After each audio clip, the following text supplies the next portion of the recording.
1-р тест 2-р бодлого модны өндрийг хэмжээд метрийн 10-ны хэсгээр тоймлоход 4.3 метр болвоо гэж. Уг модны өндөр хамгийн багадаа хэдэн метр байсан бэ гэж. За тэгэхээр ямар утгыг одоо 10-ны орноор нь одоо тоймлоход ийм болох вэ гэдгийг бол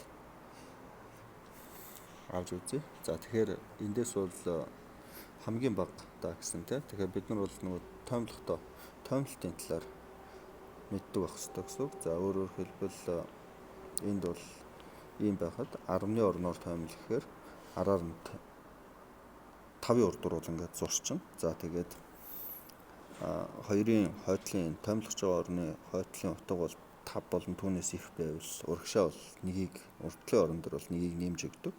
За тэгэхээр эндээс бол 4.3 метр гэж одоо тоймлогдно гэсэн үг. За тэгэхээр эндээс бол хамгийн багадаа бол 425 гэсэн хариу бол зүг байх нэ. Тэгэхээр эндээс бол А хариу сонгох хэрэгтэй байжээ. За хамгийн ихтэй гэсэн бол бид нар харвал 434 бол хамгийн ихтэй гэж үзнэ. Яг тэгвэл 10-ны орноор 3-ын араар бол тоймлно. За 3-ын артлын орон бол 5-аас бага байгаа учраас уртлын орон руу бол утга бол нэмдэггүй. Шууд энэгээр ингээд тоймлждаг. За эндээс бол А хариу зүг гэжээ.